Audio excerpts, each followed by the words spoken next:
The reality is that guy's partying, and he's partying real hard. And he talked about it in the court case. You know, he's talking about cocaine. Like that was the whole thing, that we're all doing cocaine. And saying is this: when you knock a champion who's been that dominant and that good for 10 years out in 14 seconds, 13. there is a question, which is, was that in some ways Joe Rogan, the UFC icon, has fiercely criticized the idea of a Jake Paul versus Conor McGregor matchup, emphasizing what many seem to ignore. Rogan isn't impressed with the whole YouTuber-turned-boxer movement, and Jake Paul, in particular, seems overly confident in thinking he could take on McGregor, a fighter still trying to regain his form after that bout with Mayweather. It's him now. He's super jacked. He looks like a bodybuilder. See, that's what he looks like now. He's still jacked. Still looks great. He looks good, though. Whoa. He looks so old now. He looks That's the most important fight of your career. Give us your thoughts on this rematch. He should have killed me when he had the chance, because now I'm back and I'm going to kill you and your whole team. You and them kids. I just want to say from the bottom of my heart, I'd like to take this chance to apologize to absolutely nobody. The double champ does what the he wants. It's what I dreamed into reality. Rogan makes it clear Jake Paul isn't the unstoppable force he perceives himself to be. Sure, the guy has amassed millions of followers and radiates confidence, but does that really translate to having a legitimate shot at knocking out someone like McGregor?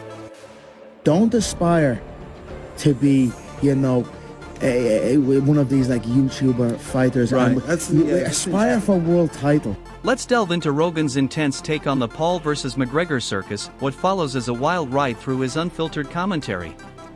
And that is that a lot of fighters, when they've sustained a significant amount of damage. This wasn't about analyzing fighting styles or predicting outcomes, it was Joe Rogan's moment to unload and have fun with the entire spectacle. Jake Paul, the YouTube sensation turned pugilist, appears to be enjoying every second of the trolling game, and Rogan didn't hesitate to air his views. He straight up labeled Jake a master troll. But fair's fair, Jake's promotional skills are undeniably elite. He's like a ringleader at a chaotic carnival, demanding attention from all sides, even if it's for the mayhem he causes. As far as Jake's boxing journey goes, Rogan doesn't dress it up. He acknowledges Jake's knockouts against notable names, albeit fighters past their prime, like Ben Askren, Tyron Woodley, and Anderson Silva.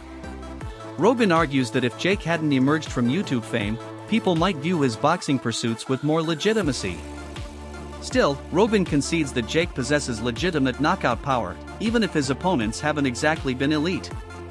Now I think people are coming around. I say, if this kid was not a YouTuber, if he wasn't some guy that you knew from the time he was like 16 years old on YouTube, and you just saw him box, and you saw him knock out former UFC champions, you saw him beat legitimate boxers, or beat athletes, and beat a bunch of MMA fighters, you'd go, this kid can fight. He knows how to fight. It's not, nothing he's doing looks wrong. He's not like sticking his head straight up in the air and winging punches with his eyes closed. He's fighting well. Now let's talk about Conor McGregor, the one-time UFC superstar whose career has taken a sharp nosedive.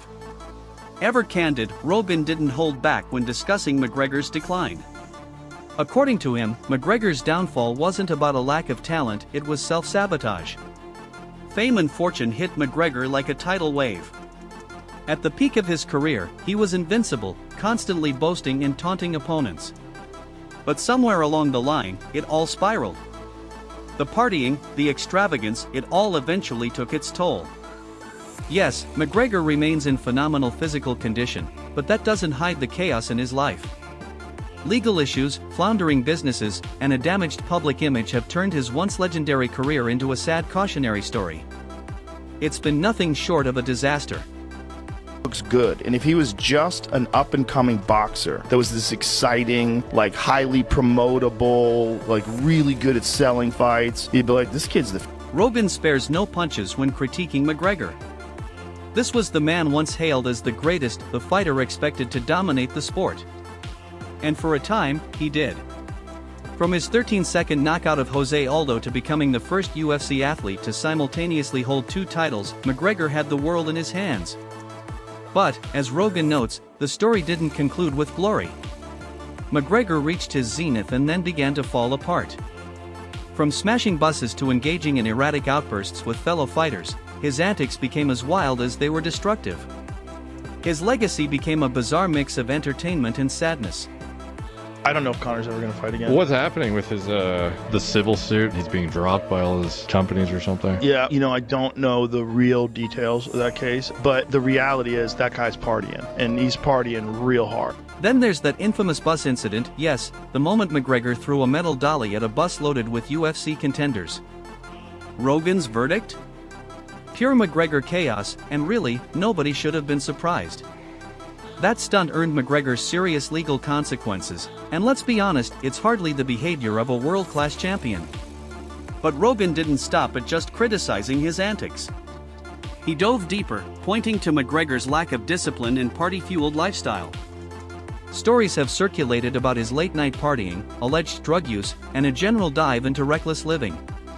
Sure, McGregor claims he's planning a comeback, but with everything piling up, taking him seriously becomes harder by the day. At this point, he seems more off-course than ever.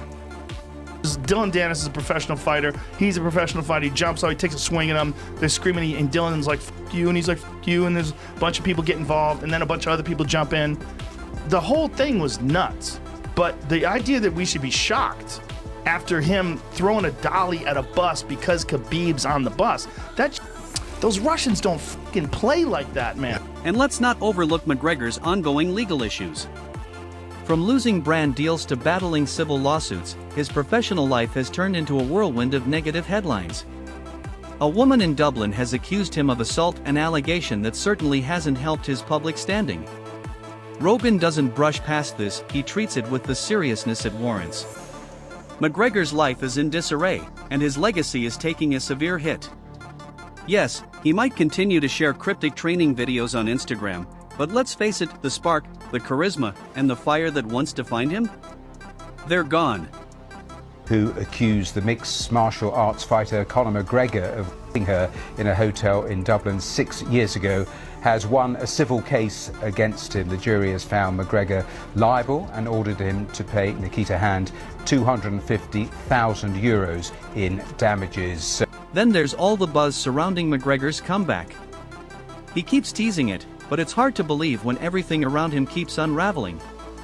After his horrific leg injury in 2021, fans were left doubting if the old McGregor would ever make it back. The harsh truth? It's not just about physical recovery, McGregor is drowning in other challenges. With so much disorder surrounding him, predicting his future feels like a shot in the dark. Rogan isn't holding out much hope. With all the drama and McGregor's focus seemingly skewed toward partying instead of training, a true return to form seems unlikely. UFC fighter Conor McGregor has been accused of sexually assaulting a woman after an NBA basketball game in Miami earlier this month. A legal letter outlining the allegations was sent to Mr. McGregor and seen by BBC News. It says the alleged assault took place in a bathroom at an arena in Miami. The woman's lawyer said she'd been watching Game 4 of the finals on Friday the 9th of June before the alleged incident happened. She alleged the woman was forced into a men's bathroom by security guards from the NBA and Miami Heat before being violently assaulted by Mr. McGregor. But hold on, Rogan's no fool. He knows Jake Paul isn't just a washed-up internet star trying to brawl above his level. Sure, Jake started as a YouTuber, but Rogan isn't brushing him off. After seeing Jake's performance against Tyron Woodley, Rogan even called him legit. No more laughs about Jake not being a real fighter. Joe acknowledged that Paul has real knockout ability, especially if you let your guard down. While Jake's fight IQ might not rival elite UFC talent, Rogan reminds us Jake is competing in a real sport. Jake's been sparring with actual professionals and training alongside heavyweights like Canelo Alvarez and Ryan Garcia. He's putting in the hours, and it shows. This isn't just internet hype. Good match for Conor. Is that ever happening? Or I don't know if Conor's ever going to fight again. what's happening with his he just got like the civil suit or whatever, and he's being dropped by all his companies or something. Make no mistake, Rogan still gives McGregor credit when it comes to striking. His legacy of precision and devastating power is undeniable. But things aren't that simple anymore. Since the Mayweather bout, McGregor's life has revolved around extravagance. It's not only about wealth and fame, it's about the price he paid. McGregor's had more hurdles than most, both in and out of the octagon. Sure, he enjoyed the spoils of success, but it came at a cost. The partying, the surgeries, the infamous leg break, the public meltdowns, all of it chipped away at the prime athlete he once was. Rogan believes that much of McGregor's decline came from giving in to temptations that his fame enabled. In his eyes, McGregor didn't just age, he imploded under the weight of fortune, notoriety, and a lack of structure. As a boxer? Yeah, there's no doubt about it. And listen, what Jake Paul has accomplished is he's fighting old guys. Yes. He's fighting, all he fights are old guys and whatever. But listen, say what you want, he wins. And he makes money. So he's doing his thing. And this is exactly where Jake Paul's rising credibility becomes relevant. Say what you want about his online antics and awkward internet persona, when it comes to boxing, Jake is proving he's no amateur. Rogan takes a moment to highlight how Jake's career has moved toward professionalism. He's taken real fights seriously, trained with commitment, and it's paying off. He might have entered the sport as a novelty act, but Jake is quickly turning into someone who understands the game, and people are starting to recognize that. The real issue for McGregor? He's fallen out of rhythm. Joe doesn't sugarcoat it. Despite all the raw talent McGregor had, his poor decisions, injuries, and personal vices make him a long shot for a triumphant comeback. The moment McGregor stepped away, he started to fade. Maybe his skill set still exists, but does that same deadly drive remain? That's what Rogan keeps coming back to. Jake Paul, it's clear to me you are desperate for a reality check. You know what? If I made my money impressing 4-year-olds on YouTube and managed to somehow become a multimillionaire from it, I'd probably live in a dream world too.